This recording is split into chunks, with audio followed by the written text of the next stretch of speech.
বলছে যে কোনো এক নামি দামি বক্তা সে আলোচনা করেছে যে ইয়াজিদ শাসক হিসাবে অন্যদের চাইতে ভালো ছিল। ইমাম হোসাইন বা অন্যান্য যারা সাহাবীরা এই শাসক হিসাবে ইয়াজিদ ভালো ছিল, এই জন্য ইয়াজিদের নাম প্রস্তাব করা হয়েছে। কি এক আশ্চর্য কথা! ইয়াজিদ একজন ভালো শাসক ছিল, গুড রুলার। তো আমরা এটা প্রমাণ সহ আমরা আপনাদের কাছে পেশ করব যে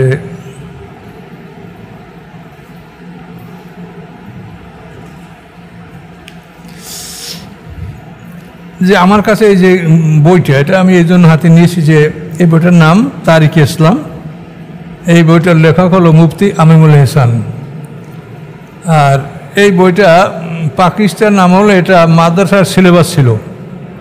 আমরা যখন পড়েছি আমাদের সমবয়সী যারা, তারা এটা সিলেবাসের বই, এটা দিয়ে আমাদের পড়তে হয়েছে, পরীক্ষা দিতে হয়েছে। এটা গুরুত্বপূর্ণ বই। তো এখন এটা তো অনেক আগের ব্যাপার, কারণ আমি 68 সনে কামেল পাস করেছি। তো আজ থেকে অন্তত 56 বছর আগে আমার কামেল পাস। তো এখন তো মানে যারা সমাজে আলেম ওলামা আছে তাদের অধিকাংশ তখন জন্মগ্রহণই করে নাই। তো এখন যে ইতিহাসটা সত্য সেটা তাদের কাছে নাই। এই জন্য আমি তাদেরকে দোষারোপ করি না, বলি এটা যে আপনারা আপনাদের জ্ঞানকে কাজে লাগান এবং সত্যকে অনুসন্ধান করার চেষ্টা করেন। আমরা আজকে 56 বছর আগে কামেল পাস করছি এবং এটা বলা প্রয়োজন না, কিন্তু আপনার বোঝার জন্য বলছি। আমি কিন্তু স্কলার, আমি আলেম ফাজেলে দুটোই স্কলারশিপ পেয়েছি গভর্নমেন্ট গেজেটে, এটা দেখলে আপনার খুঁজে পাবেন।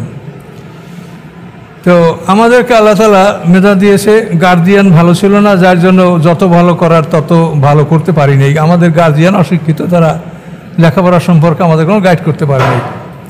তো যাই হোক, আমাদের কথা হলো যে আমরা এখন মরণ পথের যাত্রী। তো আমরা চাই যে আপনারা সমাজে যারা যুবক আছেন তারা যেন সত্যটাকে অন্তত ধরে রাখতে পারেন। এই সত্যটা ধরে যাওয়ার জন্য যে রজ্জু, সেটা আমরা আপনাদের হাতে তুলে দিতে চাই। তো এখন ইয়াজিদকে যারা বলেছেন যে তিনি শাসক হিসেবে ভালো ছিলেন, এই জন্য তার নাম প্রস্তাব করা হয়েছে। তাহলে উনি শাসক হিসাবে কি রকম ভালো ছিলেন এটা আমরা দেখতে চাই। কার নামে মানেই তার কৃতকর্ম, তার জীবনের কর্মসূচি। এই কর্মসূচিতে কী লেখছে এখানে, যে তিনি 60 হিজরির রজব মাসে 60 হিজরির রজব মাসে মাবিয়া মারা গেছে এবং ওই রজব মাসে ইয়াজিদ আসন গ্রহণ করছে, ক্ষমতা গ্রহণ করছে। তো এই 60 হিজরিতে ক্ষমতা গ্রহণ করার পরে ইয়াজিদের প্রথম কাণ্ড 61 হিজরিতে কারবালার ঘটনা, যিনি কারবালায় উবাইদুল্লাহ জিয়াদের নেতৃত্বে, তারপরে সাদ ইবনে আবি আক্কাস, তার ছেলে আমর ইবনে সাদ, শিমর, এ সমস্ত সেনাপতিদের নেতৃত্বে কারবালায় তিনি এবং হুসাইন রাদিয়াল্লাহু তাআলা আনহুকে হত্যা করেছেন। তিনি তার শাহাদাত বরণ করেছেন 10ই মুহররম 61 হিজরি, ইমাম হুসাইন রাদিয়াল্লাহু তাআলা আনহু এবং আলে বাইত, রাসূল পরিবার, ফাতেমাতুজ জোহরার সন্তানদের মধ্যে অনেক তারা শাহাদাত বরণ করছে এই ময়দানে। এটা হলো তার 1 নম্বর কাজ। আচ্ছা, এরপরে 63 হিজরিতে তিনি মদিনা আক্রমণ করেছেন এবং মদিনায় এমনভাবে সে আক্রমণ করেছে, তার লোকে মুসলিম বিন উকবা এই মদিনা আক্রমণ করেছে 12,000 সৈন্য নিয়ে। তাতে মদিনা শহরের 360 জন সাহাবী শাহাদাত বরণ করছেন। আর এই সাহাবী ছাড়া অন্য যারা, তাদের হিসাবটা দেওয়া হয়নি এখানে, শুধু সাহাবীদের কথা বলা হচ্ছে যে 360 জন সাহাবী মদিনা শহর থেকে এই মুসলিম বিন উকবার নেতৃত্বে মদিনা আক্রমণ করা হয়েছে এবং এদেরকে এভাবে তছনছ করা হয়েছে। মদিনার মসজিদে 3 দিন পর্যন্ত জামাত হয় নাই, নামাজ হয় নাই। মদিনার মসজিদে তারা ঘোড়া বেঁধেছে এবং সেখানে তারা এমনকি নারী সমাজের উপরে তারা হস্তক্ষেপ করেছে। এটা হলো তার 63 হিজরি 28 জিলহজ এই ঘটনা সে ঘটিয়েছে। এটার পিছনে কারণটা কি? কারণ হচ্ছে যে মদিনাবাসীর থেকে মাবিয়া যে বাইয়াতটা নিছিল এজিদের, এটা একটা ধোঁকাবাজি করে নিছিল। এই জন্য মদিনাবাসী ক্ষুব্ধ ছিল যে আমাদের থেকে ধোঁকাবাজি করে উনি এই এজিদের পক্ষে বয়াতটা নিল। এই জন্য ওই মাবিয়া মরার পরে তারা এজিদের বয়াতকে এটা ভেঙে ফেলেছে যে আমরা এজিদকে আমরা মানি না, তার বয়াত আমরা অস্বীকার করছি। এবং এজিদের পক্ষ থেকে যে শাসক ছিল তাকে বরখাস্ত করে এরা আব্দুল্লাহ ইবনে হানজালাকে সেখানে শাসক নির্বাচন করেছিল এবং এইভাবে তারা বিদ্রোহ ঘোষণা করেছিল। তো সম্মানিত শুধুই এই ঘটনায় তাদের ক্ষোভটা কি ছিল? তাদের ক্ষোভ ছিল যে এজিদের যে বায়াত, এই বায়াতটা কিন্তু সম্পূর্ণ একটা চালবাজির উপরে হয়েছিল এবং এইটার প্রস্তুতকারক ছিল মুগির ইবনে শুবা। তো এই মুগিরা মাবিয়ার সাথে তার একটা মনোমালিন্য হয়েছিল। তো এই মনোমালিন্যের কারণে মুগিরা মাবিয়াকে কি করে খুশি করবে এই জন্য একটা পন্থা অবলম্বন করে। এ তো খুব অ্যাস্টিউট পলিটিশিয়ান, মানে ইসলামের ইতিহাসে 4টা লোককে খুব বিচক্ষণ রাজনীতিবিদ বলা হয়। তার 1 নম্বর হলো মাবিয়া, 2 নম্বর হচ্ছে এই মুগিরা, 3 নম্বর হচ্ছে আমর ইবনে আস, আর 4 নম্বর হচ্ছে জিয়াদ ইবনে জিয়াদ ইবনে সুমাইয়া। এই 4টা লোক হলো অ্যাস্টিউট পলিটিশিয়ান এবং এই 4টা লোক মাবিয়ার পক্ষে ছিল এবং এই মাবিয়া এদেরকে অর্থ করে দিয়ে, ধন সম্পদ দিয়ে, বিভিন্ন সুযোগ সুবিধা দিয়ে এদেরকে নিজের দলে নিয়েছে। এগুলো বিরাট ইতিহাসের ব্যাপার, তার আমি কিছুটা আপনাদেরকে বলবো। এই মুগিরা এজিদকে ডাইকে বলে যে এজিদ, তুমি তো জানো না যে কি ঘটনা, এই যে যুদ্ধ গেল, 70,000 লোক মারা গেল আলী আর তোমার আব্বার মধ্যে যুদ্ধে, জঙ্গে জামাল, জঙ্গে সেপ্টেন, 2টা যুদ্ধে 70,000 মুসলমান মারা গেছে। 45,000 মাবিয়ার দলের লোক আর 25,000 হযরত আলীর দলের লোক, 70,000 লোক মারা গেছে। তা তোমার বাবা মরে গেলে আবার এরকম যুদ্ধ বিগ্রহ হবে, তার সাথে তুমি তোমার বাবাকে বলো যে এই তার মৃত্যুর পরে খেলাফতের বিষয়টা যেন সে জীবিত থাকতে এটা মিটিয়ে যায়, অর্থাৎ তোমাকে খলিফা তোমার উপরে ক্ষমস্ত হস্তান্তর করে তোমার থেকে সমস্ত প্রদেশ থেকে বয়াত নিয়ে যদি এটা সমাপ্ত করে সে যায়, তাহলে আর তোমার বাবার মরার পরে আর কোনো ঝামেলা থাকবে না। এই জীবনের কথা খুবই সুবিধা, খুবই একটা ভালো দিন। তো মাবিয়াকে বললো, বলার পর মাবিয়া বলল, এই বেটা, তোর মাথায় তো এই বুদ্ধি থাকার কথা না, তোকে এটা বলছে কেটা বল? বলছে মুগিরা। তখন মুগিরাকে ডাকলো মাবিয়া যে তুমি এটা বলছো? বলে হ্যাঁ বলছি। এটা কি সম্ভব? হ্যাঁ, আপনি যদি বলেন তো আমরা আপনার লোকজন আছি, আমি আছি, আমার ইবনে আজ আছে, জিয়াদ ইবনে সুমাইয়া আছে, আমরা এটা করে দেব। তা দেখো, করো তো, দেখি কেমন করে করবা।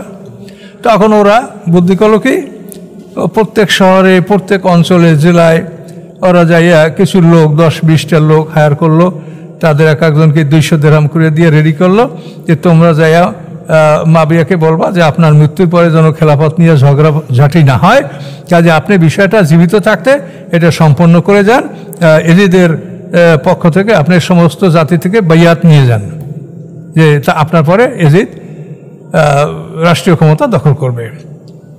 এইভাবে তারা লোক হাজির করে করে মাবিয়ার কাছে আনলো, আর মাবিয়াও তাদের সম্মতি জ্ঞাপন করলো এবং এইভাবে সমস্ত মানে 8টা প্রদেশ, মুসলমানদের রাষ্ট্রে 8টা প্রদেশ ছিল, সকল প্রদেশ থেকে এরা এভাবে বেলাপ দিয়া, ধোঁকাবাজি করিয়া এজিদের পক্ষে মাবিয়ার মৃত্যুর পরে খেলাফতের সে মালিক, উত্তরাধিকারী, এটা তারা নিষ্পন্ন করলো।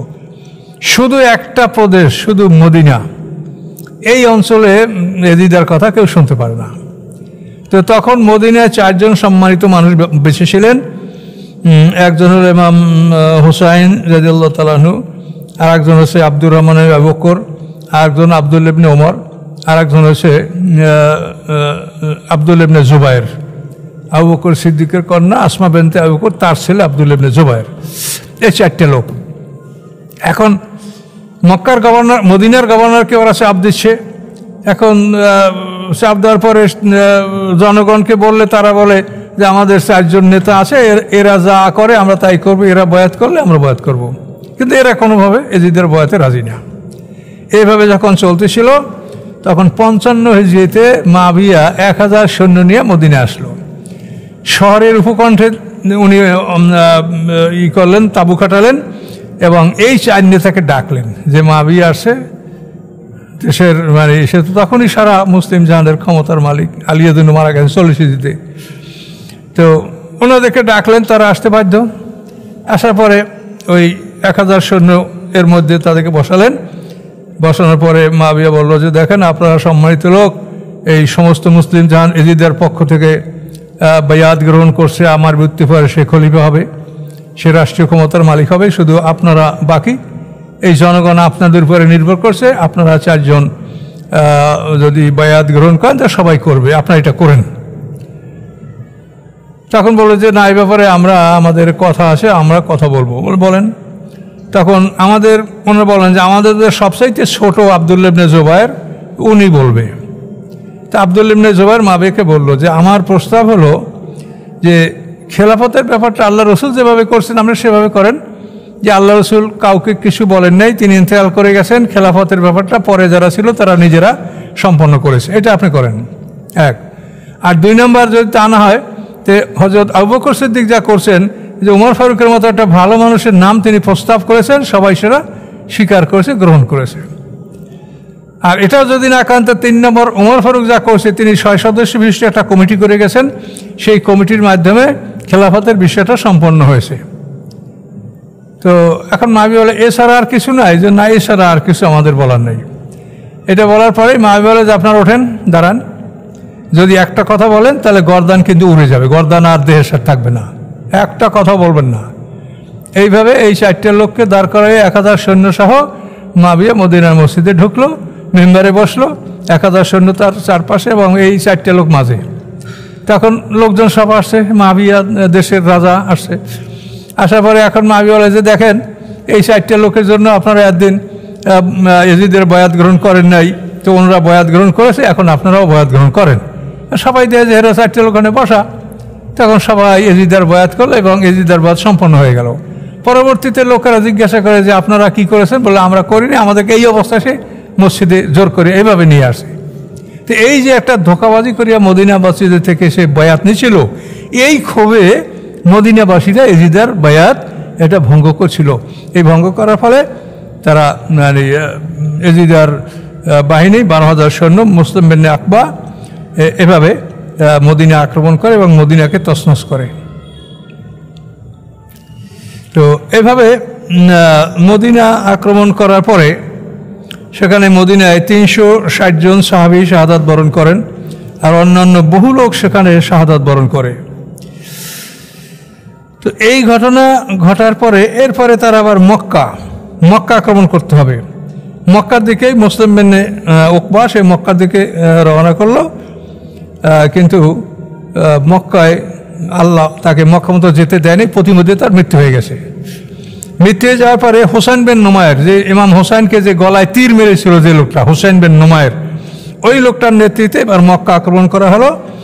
মক্কা আক্রমণ করার পরে সেখানে আব্দুল্লাহ ইবনে জুবায়ের, যার কথা বললাম অল্প বয়সী, উনি মক্কা ছিলেন, উনি এটার মোকাবেলা করলেন এবং যুদ্ধ করলেন। তো এই যুদ্ধে তার এক ভাই শহীদ হয়ে গেল।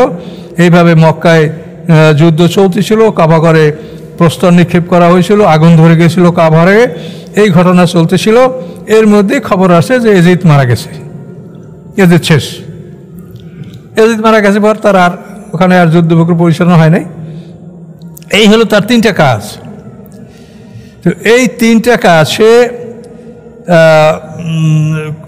38 বছর 34 বছর বয়সে সে ক্ষমতায় বসছে, আর 38 বছর মাঝখানে 34 বছরের অর্ধেক বছর পেয়েছে, এই 3.5 বছর সে ক্ষমতায় ছিল। এরপরে তার এইভাবে অকাল মৃত্যু ঘটেছে। এভাবে আল্লাহ তাআলা তাকে পৃথিবীতে আর সময় দেয় না, সে ধ্বংস হয়েছে। এটাই ইতিহাস লেখা, এই যে ইতিহাস মুফতি আমিনুল ইহসানের লেখা ইতিহাস, অত্যন্ত বিশুদ্ধ ইতিহাস, এবং এটা পাকিস্তানের সিলেবাস ছিল আমাদের, তা আপনাদেরকে বলছি।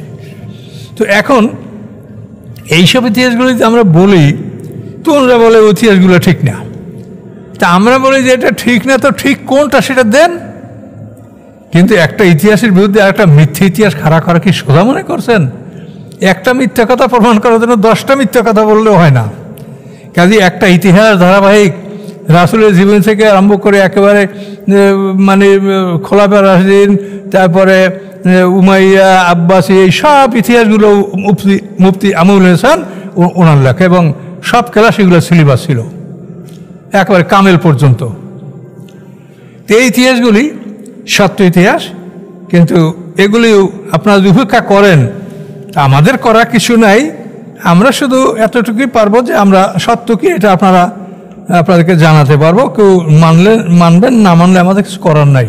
কিন্তু এজিদ যে একজন ভালো শাসক ছিল, এটার কি প্রমাণ আপনাদের কাছে আছে, এটা আমি আশ্চর্য হয়ে যাই যে কী করে আপনারা বলতে পারেন যে ইমাম হোসাইন, তার সাথীরা, এবং সেই সময় আব্দুল্লাহ ইবনে ওমর, তারপর আব্দুল্লাহ ইবনে জুবায়ের, এই সমস্ত বিখ্যাত সাহাবীরা জীবিত থাকার পরেও এজিদ উপযুক্ত শাসক ছিল, এইগুলো আপনি বলেন। তো হাশরের ময়দানে এগুলো কিন্তু আপনাদেরকে প্রমাণ করতে হবে আল্লাহর কাছে। হাশরের ময়দানে এই বিষয়টা আল্লাহর কাছে প্রমাণ করতে হবে। এটা আমি কোরআনের তাফসীর দিয়ে বুঝাবো, সেটা আজকে এই সময়ের মধ্যে হবে না। তো আজকে আমি আরেকটু কথা বলতে চাই। এজিদ এভাবে মারা যাওয়ার পরে, এজিদ 64 হিজরিতে 38 বছর বয়সে মারা যাওয়ার পরে তার ছেলে মুআবিয়া ইবনে এজিদ, সে ক্ষমতার মালিক। এখন এই মুআবিয়া ইবনে এজিদের কথাটা একটু আপনাদেরকে শোনাই। এজিদের বড় ছেলে 25 বছর 64 হিজরিতে 21 বছর বয়সে এ সিংহাসন আরোহণ করেন। তো সিংহাসনে আরোহণ করা তার মানে ইচ্ছা ছিল না, অনিচ্ছা সত্ত্বে সে সিংহাসন আরোহণ করেন। কিন্তু 40 দিন পরে তিনি পদত্যাগ করেন। এই পদত্যাগের সময় যে তিনি ভাষণটা দিছিলেন, সেই ভাষণটা একটু শোনেন। উনি বলেন, লোগো मेरे दादा आमिर मुआविया रज़ियल्लाहु अन्हु ने उस शख्स से हरीफाना मुकाबला किया जो हज़रत सल्लल्लाहु अलैहि वसल्लम से रिश्तेदारी, साबिक़त फिल इस्लाम, इल्म, फजल, सिलाह और तक़वे के एतबार से उनसे ज़्यादा मुस्तहिक़ खिलाफत थे। मेरा इशारा अली रज़ियल्लाहु की तरफ है। उर्दू तो अपनारा बोझें, तारपर बोली। उन्हीं बोलें जे हे সিরিয়াবাসী শোনো, যে আমার দাদা এমন একটা লোকের সাথে শত্রুতা করেছে যে রাসূল পাক সাল্লাল্লাহু আলাইহি ওয়াসাল্লামের বংশধর, নিকটতম বংশধর, আত্মীয়, এবং সে ইসলামের দিক থেকে আমার দাদার চাইতে অগ্রে ইসলাম গ্রহণ করছে, এবং এলেম, জ্ঞান, বিভিন্ন দিক থেকে আমার দাদার চাইতে সে অনেক যোগ্য ব্যক্তি।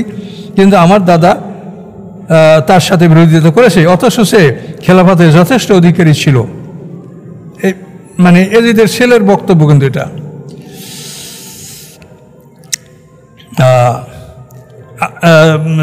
এটা মুআবিয়া ইবনে ইয়াজিদ বলেন যে मेरे दादा ने सब कुछ तुम्हारे बलबूते पर किया। সিরিয়াবাসীদেরকে বলেন যে আমার দাদাই তোমাদের উপরে, তোমাদের শক্তির উপরে নির্ভর করে এই সব কাজগুলো করেছে সিরিয়াবাসী। তোমরা শক্তি জুগিয়েছো আমার দাদাকে। তারপরে আর আপনি রাহা গায়ে, এবং সে নিজের পথে চলে গেছে। उनकी मौत के बाद, আমার দাদার মৃত্যুর পরে, मेरे बाप, আমার পিতা ইয়াজিদ ने खिलाफत हासिल की। ইয়াজিদ খেলাফতের মালিক হলো।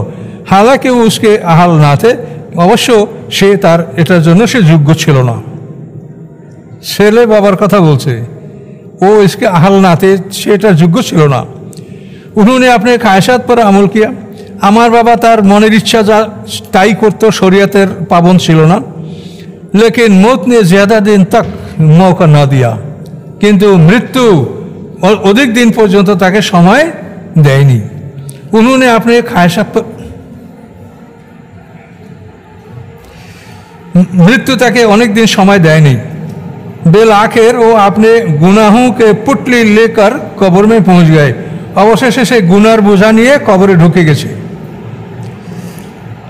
मेरे लिए सबसे ज़्यादा तकलीफ वो, আমার জন্য সবচেয়ে কষ্টকর বিষয় এটাই যে উনকা আঞ্জাম বদ হয়, যে আমার বাবার পরিণাম খারাপ। এটি আমার কাছে সব দুঃখজনক। তার ছেলের বক্তব্য। उन्होंने हुजूर सल्लल्लाहु अलैहि वसल्लम के खानदान के लोगों को शहीद किया। সে রাসূল পাক সাল্লামের বংশের লোকজনকে শহীদ করেছে। হরমে নববী মে কতল খুন রিজি কি, রাসূল পাক সাল্লাল্লাহু আলাইহি ওয়াসাল্লামের হরম মদিনার মসজিদ সেখানে হত্যা রক্তপাত সে করেছে। काबा की बेहरमती की, से काबा गृहेर बेइज्जत करेছে, उसे खराब किया, काबा घर के नष्ट करेছে, उसमें उसका बार मुतहम्मल नहीं हो सकता। तो এই সমস্ত অপরাধের বোঝা বহন করার ক্ষমতা আমার নাই। মশারা করকে किसी दूसरे को खलीफा मुंतखब कर लो, পরামর্শ করে তোমরা অন্য কাউকে খলিফা বানাও। এটা যখন তিনি বললেন এজিদের ছেলে মাবিয়া ইবনে ইয়াজিদ, তখন পুরা বনি উমাইয়া পুরে জামাত নিয়ে দরখাস্ত কি বনি উমাইয়ার সকল লোকে আপত্তি করলো যে আফি किसी को अपनी जगह खलीफा मुंतखब कर दीजिए, যে আপনি কাউকে আপনার জায়গায় খলিফা নির্বাচন করে দেন। তো মাবিয়া ইবনে ইয়াজিদ সে বলল, জবাব दिया कि भाइयों सुनो भाईरा, ना अब हमें उमर इब्नुल खत्ताब जैसा हस्तियाँ मौजूद है कि আমাদের মধ্যে উমরের মতো লোক নাই যে আমি তার নাম প্রস্তাব করে দিব, অথবা আমাদের মধ্যে ওই রকম পরামর্শ সভার লোক নাই যাদেরকে দিয়ে আমি পরামর্শ সভা করে দেব। কাজী এটি কোনোটাই পারবো না, তোমরা তোমাদের বিষয় ফয়সালা করে নাও। এই বলে উনি গৃহে প্রবেশ করলেন। আর কি হলো, 3 মাস পরে ওনার মৃতদেহ লাশ বাড়ি থেকে বের হয়ে আসলো। কীভাবে তার মৃত্যু হয়েছে, কেউ বলে হত্যা করা হয়েছে, কেউ বলে বিষ দেওয়া হয়েছে, কেউ বলে স্বাভাবিক মওত, যেভাবে হোক এভাবে তিনি মারা গেছেন। তা আমার কথা হইল যে ছেলে বাবাকে যতখানি চেনে, আপনারা কি তার চেয়ে বেশি ভালো জানেন? তো এজিদের ছেলের বক্তব্য এই, আর আপনারা বলেন সে একজন ভালো শাসক ছিল। তা আমি এতটুকুই বলবো যে আপনারা আলেম, পরকাল বিশ্বাস করেন, কিন্তু পরকালে কিন্তু এটার আল্লাহ প্রমাণ চাবে যে এই কথা তোমরা বলেছো মানুষের কাছে, এটা প্রমাণ করো যে সে কিভাবে একজন ভালো শাসক ছিল। এগুলা কিন্তু প্রমাণ করতে হবে আপনাদের। দেখবেন এটার উপরে আমি তাফসীর কোরআন থেকে আমি আলোচনা করব, ইনশাল্লাহ জানতে পারবেন। কাজে এই জন্য আমাদের আর কিছু না, কথা হচ্ছে যে আপনারা এই যে পৃথিবীতে সত্যকে নিয়ে টালবাহানা করছেন, এই জন্য আল্লাহ তাআলা ওই একই কথা যে আল্লাহর কাছে এগুলার প্রমাণ কিন্তু আল্লাহ চাবেন এবং উপস্থাপন করতে হবে। কাজে সেই জন্য আপনারা বুঝে শুনে কথা বলেন আর সঠিক ইতিহাসকে জানার চেষ্টা করেন। তো এ পর্বে আমরা এজিদ পর্বে এই পর্যন্ত বললাম। ইনশাল্লাহ আগামী 2-1 দিনের মধ্যে আবার সময় পেলে আবার মাবিয়া সম্পর্কে আমাদের যেটা কথা কোরআন হাদিস ভিত্তিক সেটা আমরা বলবো ইনশাল্লাহ। আসসালামু আলাইকুম রহমতুল্লাহ।